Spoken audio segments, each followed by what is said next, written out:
Si Maria Abril Muñoz ay pinanganak noong August 18, 1989 sa Penuelas na nasa southern part ng Puerto Rico. Siya ay bunso sa magkakapatid at nagmula sa simple at maayos na pamilya. Magaling sa klase si Maria at bata pa lang siya ay pangarap na niya maging isang nurse. Dahil gusto niya na makaligtas ng buhay ng tao at makatulong sa iba. Pagka-graduate niya ng high school ay nag-enroll si Maria sa isang prestihiyosong medical university. Noong siya ay nag-aaral pa lamang nakilala niya isang batang resident doctor na nagangalang Joel. Si Joel ay 11 years na mas matanda kaysa kay Maria. Sa kabila ng agwat nila sa edad, hindi naman yung naging issue sa dalawa. Pareho silang na-attract sa isa't isa at di nagtagal ay nagkaroon sila ng relasyon. Tumira sila sa isang bahay at di nagtagal ay nagpropose na ng kasal si Joel. Taong 2011 ang dalawa ay lumipat sa US at tumira sa Laredo sa Texas. Nakapagtrabaho sila pareho sa isang hospital kung saan ay na-hire si Maria bilang nurse anesthetist at si Joel naman ay naging isang surgical assistant. Pero ganun pa man nagpatuloy pa rin sila sa pag-aaral para makakuha sila ng magandang posisyon balang araw at kumita ng mas malaki. Taong 2015, biniyayaan sila ng anak na lalaki na pinangalanan nilang Alejandro. Taong 2018 naman, ipinanganak ni Maria ang pangalawa nilang anak na babae na si Valentina. Matapos maipanganak ni Maria si Valentina, nagdesisyon siya na huminto na muna sa pagtatrabaho para mabigyan niya ng sapat na oras ang dalawang bata. At saka siya magtatrabaho ulit pag medyo malaki na ang dalawa. Namuhay ng masaya sina Maria at Joel pati ang kanilang mga anak. Maayos at komportable naman ang kanilang buhay. Kung titignan mo sila sa kanilang mga social media, makikita mo sa kanilang mga mata na mahal nilang isa't isa at masaya sila sa buhay na meron sila kasama ang dalawang bata. Pero sa likod pala ng mga ngiti nila ay may nakakubling sikreto na kahit ang mga malalapit sa kanila ay hindi aakalain na nangyayari pala sa kanila. Gabi ng September 22, 2020, tumawag si Joel sa emergency services at sinabi na nakita niya ang kanyang asawa na hindi na gumagalaw. Sinubukan pa umano niyang i-revive si Maria pero hindi na niya ito nagawang mailigtas. Sinabi ni Joel na magpadala kaagad ng medical team sa kanilang bahay para mailigtas ang kanyang minamahal na asawa. Makalipas ang 10 minuto may dumating na police car at ambulance sa labas ng kanilang bahay. Kaagad na binuksan ni Joel ang pintuan at sa mga oras na yon siya ay nakasuot pa ng asul na scrub suit. Sumisigaw siya sa mga medics na sumunod sa kanya sabay akyat sa hagdanan at tumungo sa kwarto kung saan ang 31-year-old na si Maria ay nakahandusay sa sahig. Hindi na siya humihinga at wala na rin silang makitang pumipitik na pulso pero mainit pa ang kanyang katawan. Ayon kay Joel, nagsagawa na siya ng CPR at halos 20 minutes na niyang ginagawa yon pero wala pa ring response si Maria. Sinubukan ding i-resuscitate ng mga paramedics si Maria pero wala na talaga. Noong tinanong ng mga pulis si Joel kung ano sa palagay niya ang nangyari sa asawa, sinagot sila ni Joel na maaaring nag-overdose ng gamot si Maria. Tinanong din siya ng mga paramedics kung may iniinom ba si Maria ng mga gamot na ipinagbabawal na inumin o nakaka-addict. Pero itinanggi yon ni Joel. Ngunit sinabi niya na nitong mga nakaraan lang ay nakikipaglaban si Maria sa depression at anxiety at niresetahan siya ng kanyang doktor ng antidepressant at anti-anxiety. Ayon kay Joel, maaring naparami inom na gamot ni Maria kaya na-overdose nito. Dagdag pa niya na maaring sinadya din ni Maria na magpakamatay dahil sa kanyang mga kinikimkim na problema.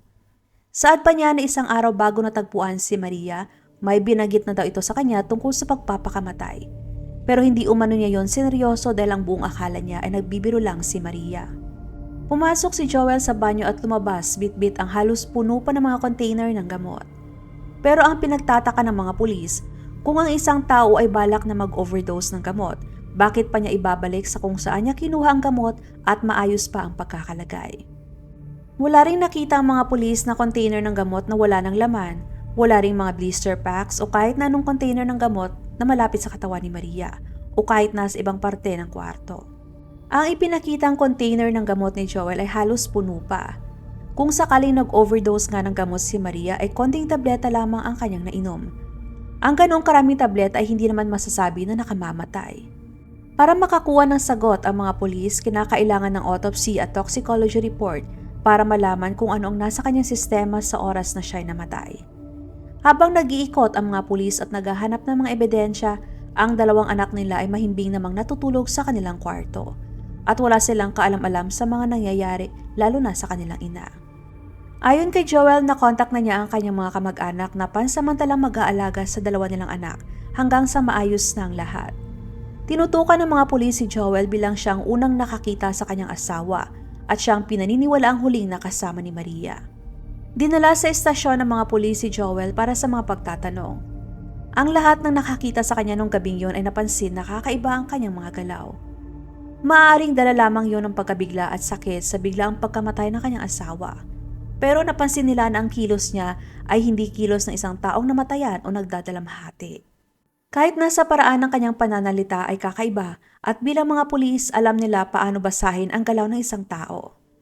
Pinapawisan din ng malakas si Joel na halos basa na ang suot niya na scrub suit at halos nadikit na sa kanyang katawan. At bakit nakasuot ng scrub suit si Joel wala naman siyang schedule na duty ng mga oras na yon.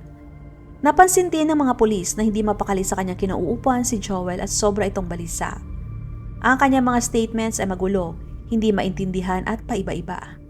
Kaya nagdududa na ang mga pulis kay Joel lalo pa at walang tigil na siyang pinagpapawisan kahit na naka-aircon naman ang opisina. Hindi rin napansin ni Joel na may hawak-hawak siya na lagayan ng karayom.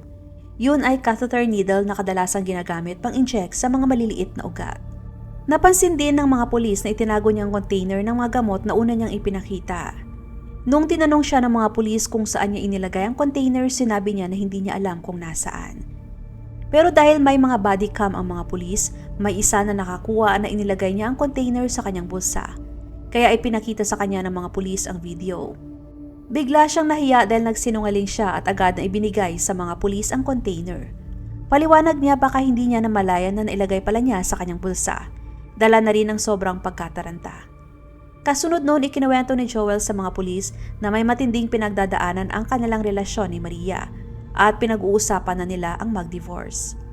Inamin din niya na ilang buwan na silang hindi nagsasama ni Maria pero walang may nakakaalam sa kanilang mga pamilya, kaibigan, katrabaho at mga kakilala sa nangyayari sa kanila. Ayon sa kanya kaya sila nagkaganon dahil sa mental health ni Maria.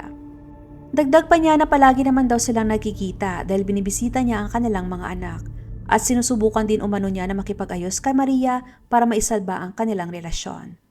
Sabi ni Joel, gabi bago ang nangyaring insidente, pumunta siya sa bahay ni Maria para bisitahin ang kanilang mga anak. At nung natulog na daw ang mga bata, nag-usap sila ng matagal ni Maria.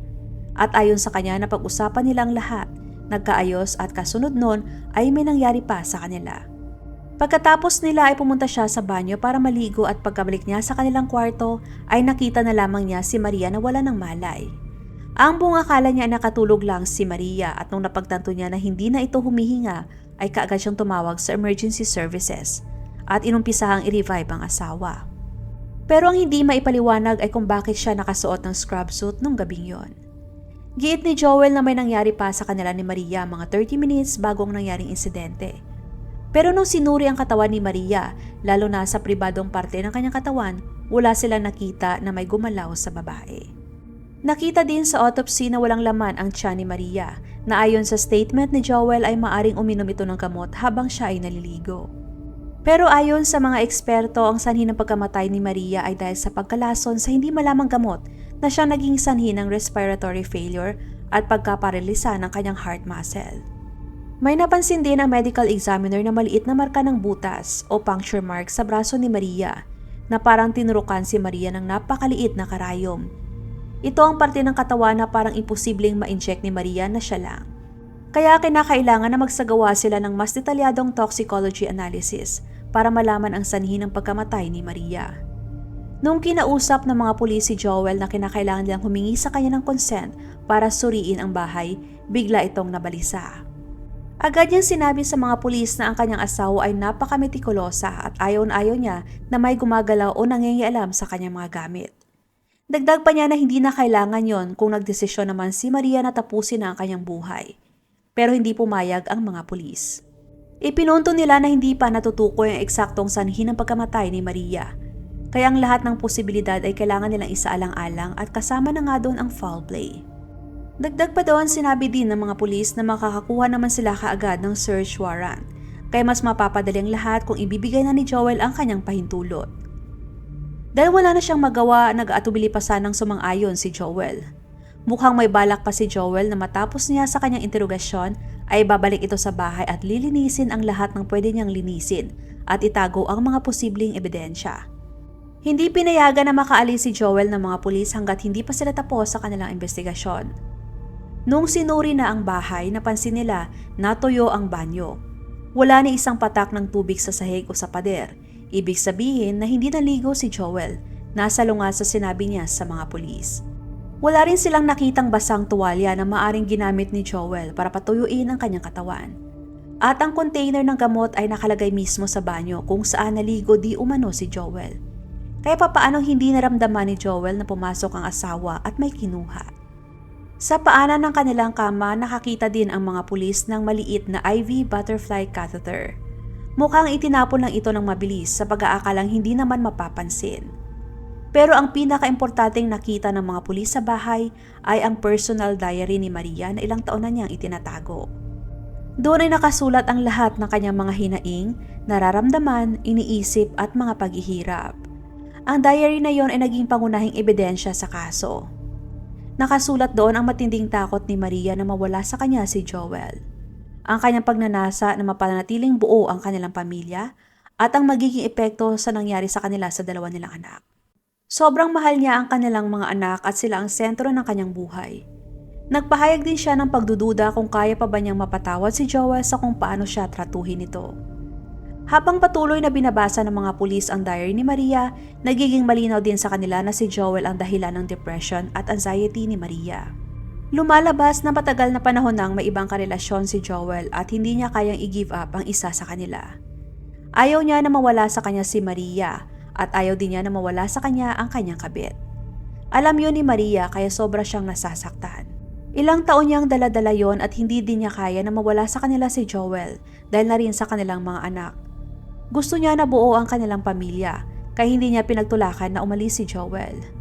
Umaasa siya na balang araw ay ma-realize din ni Joel na mas matimbang sila kaysa sa kanyang kabit. Dahil sa nangyayari, nagdesisyon na si Maria na humingi na ng tulong sa mga doktor. Doon na siya niresetahan ng antidepressants at anti-anxiety. Pero halos hindi naman iniinom ni Maria ang mga gamot sa takot na baka may mga side effects at baka maging dependent na rin siya. Nagdesisyon na rin si Maria na bumalik na sa trabaho. Naghanda pa siya para maipasa ang mga kinakailangang exams para ma-renew niya ang kanyang medical license. Kaya malaking katanungan din sa mga pulis kung yun ang nakasulat at balak ni Maria, bakit bigla na lamang niyang naisipan na tapusin na ang kanyang buhay. Sa huling parte ng diary ay wala nang nakasulat na gusto pa niyang maipanalo ang kanyang mister. Nakasulat doon na gusto na niyang palayain si Joel at mag-move on para sa kapakanan ng kanyang mga anak at sarili. Nakasulat din na handa na siyang makipag-divorce at hahayaan na niyang umalis na si Joel. Sa kasunod na bahay kung saan nangyaring insidente ay may nakatira na babae na nagngangalang Adriana. Si Adriana ay malapit na kaibigan ni Maria. Noong narinig niya na may mga pulis sa labas ng bahay nila Maria, alam niya na may masamang nangyari pero hindi siya lumabas. Kinabukasan nung dumungaw siya sa bintana ay nakakita ulit siya ng mga police cars sa labas.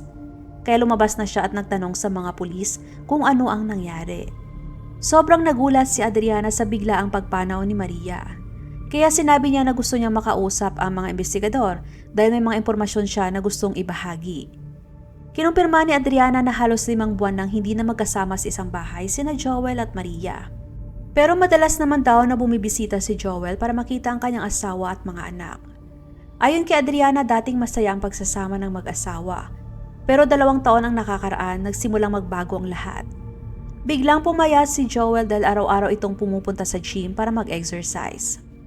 Pero ilang buwan lang ang lumipas, biglang lumaki ang katawan ni Joel na parang gumagamit ito ng steroids. Naging masyadong conscious na din siya sa kanyang katawan at itsura. Pinago niya ang kanyang gupit ng buhok at nag-iba na rin ang kanyang pananamit. Ayon kay Adriana, simula noon ay nagbago na rin ang pag-uugali ni Joel. Naging arogante ito, makasarili at laging galit. Ang dating humble, dedikadong ama, tapat na lalaki at mapagmahal na mister na panay post ng mga litrato nila ng magpamilya sa kanyang social media ay biglang nagbago. Sa kanyang social media ay puro pictures na lang niya ang kanyang ipinupost at madalas ay ipinagyayabang niya ang kanyang maskuladong katawan. Ayon kay Adriana, nagsimula silang nagkaroon ng problema nung nabuntis si Maria sa pangalawang anak nila. Madalas nang wala si Joel at laging iritable ito kahit nasa maliit na bagay. Sinasabi din niya kay Maria na gusto na niyang maging malaya at nasasakal na siya sa kanilang relasyon. Sinubukan pa ni Maria na unawain ang asawa at umaasa siya na magbabago pa ito pag naipanganak na ang kanilang anak. Pero hindi nagtagal ay nalaman niya na may kinikita na pala na ibang babae si Joel. Isang batang surgical nurse ang naging kabit ni Joel. At siya ay si Janet Aranda na nagtatrabaho sa kaparehong hospital kung saan nagtatrabaho sina Joel at Maria. Katunayan ay kilala pa ni Maria si Janet. Noong 2018 habang nasa bahay lang si Maria at inaalagaan ang dalawang anak, nagbakasyon naman si Joel sa Spain kasama si Janet. Nadiskubre ni Maria ang relasyon ng dalawa pero ginawa pa rin niya ang lahat para mailigtas ang kanilang pagsasama. Kaya nagpatuloy pa rin si Joel sa relasyon nito kay Janet at tumagal yon ng 2 taon. Pinatawag din ng mga pulis si Janet para makuhanan ng statement. Kinumpirma niya na 2 taon na nga silang may relasyon ni Joel at ilang buwan na rin itong nakatira sa kanya. Sa simula pa lang ng kanilang relasyon, alam ni Janet na legal pa na mag-asawa sina Maria at Joel at may 2 anak pa. At katunayang kilala pa niya si Maria. Pero ganun pa man malakas ang loob ni Janet na ipagpatuloy ang pakikipagrelasyon kay Joel. At umaasa siya na darating ang panahon na siya ang pipiliin ni Joel. Ayon kay Janet, hindi siya kailanman nakarinig kay Joel na sinisiraan niya si Maria at wala rin siyang nakitaang banta o senyales na may masamang gagawin si Joel sa asawa. Ang tanging reklamo lamang daw ni Joel ay hindi payag si Maria na makipag-divorce. Ayon kay Janet, wala siyang kontak kay Maria at wala rin siyang galit sa babae. Nung gabi na nangyari ang insidente, mayroong solidong alibay si Janet dahil may duty siya nung gabing yon. Kaya na-cleared ang kanyang pangalan bilang posibleng suspect. Tumagal ng halos 4 na buwan bago nakuha ang resulta ng toxicology report. Sa reports ay nakita na mayroong propofol, ketamine at lidocaine sa katawan ni Maria. Ang mga gamot na yon ay kadalasang ginagamit bilang anesthesia na magpapatulog sa mga pasyente. Si Joel ay may direktang access sa lahat ng mga gamot na yon dahil nagtatrabaho siya sa hospital at alam na alam niya ang epekto nito sa katawan. Alam din niya kung ano ang dosage na nakamamatay. January 16, 2021, inaresto si Joel habang nasa bahay ni Janet. Naging kalmado lang si Joel at humingi kaagad siya ng abogado. Dahil sa bagong ebidensya, ipinatawag ulit si Janet ng mga pulis dahil maaaring may alam pa siya. Pero tumanggi siya na sumagot o magsalita hanggang sa nag-offered na siya ng deal sa mga pulis. Kapalit ng kanyang buong kooperasyon at ang pagsasabi ng buong katotohanan na hindi niya sinabi doon sa mga naunang statement niya, humihingi siya na huwag siyang idamay sa criminal charges at legal prosecution sa kasong ito. Kung tumanggi man siya na isiwalat ang lahat ng nalalaman niya, ay tatanggapin niya na siya ay kasabwat sa nangyari kay Maria. Isiniwalat ni Janet na kumuha nga ng gamot si Joel sa hospital at yun ang kanya ginamit para i-inject kay Maria. Sinabi din ni Janet na gabi ng September 21, 2020 habang naghahanda si Joel para bisitahin ang kanyang mga anak at si Maria. Nagsabi pa daw ito na ang kinabukasan ni Maria ay nakadepende sa kanilang pag-uusap. Katunayan ay walang balak na makipag-divorce si Joel kay Maria. Masaya siya na 2 ang bahay na inuuwian niya at 2 ang kanyang babae na parehong takot na mawala siya. Dagdag pa doon, pag nag-divorce sila ni Maria, mahahati din ang kanilang mga ari-arian at magbibigay pa siya ng malaki para sa suporta ng mga bata. Base sa pag-imbestiga ng mga pulis, nung gabi na nag-usap sila, naging matatag na si Maria sa kanyang desisyon na makipag-divorce, gaya ng nakasulat sa kanyang diary. Doon na ginawa ni Joel ang masamang plano. Maaaring may ginawa siya o may pinainom kay Maria kaya sumama ang pakiramdam nito at nag-offer siya na tutulong sa pamamagitan ng pag-inject sa asawa ng gamot. Inantay lamang niya na tumigil na sa paghinga si Maria bago siya tumawag sa emergency services. Nagsimula ang trial ni Joel noong March 2023, 2.5 taon matapos ang nangyaring insidente. Napakahirap ng kaso dahil ang prosecution ay umaasa lamang sa circumstantial evidence. At kung wala ang testimonya ni Janet, maaring nakaligtas pa si Joel sa batas. Sa korte ay sinabi ni Joel na kaya niya in-inject ang gamot na yon kay Maria para pakalmahin ito, dahil nagwawala daw ito matapos nilang mag-usap. Naging napakalaking tulong din ang diary ni Maria dahil doon nalaman ang lahat ng ginagawa ni Joel. Sa kabila ng pakikipaglaban ng kanyang defense team para ipakitang inosente si Joel, noong March 30, 2023, ang 45 years old na si Joel ay napatunayang guilty sa kasong first-degree premeditated murder at tampering with evidence. Siya ay sinentensya ng life imprisonment na may posibleng parole pagkatapos ng 30 years. Please support po my second channel na Usaping Krimen. Salitan ang pag-upload ko sa kada channel kaya kung gusto nyo na makapanood ng crime story araw-araw, maaari lamang po na i-check ang bawat channel para sa mga panibagong videos. Maraming salamat!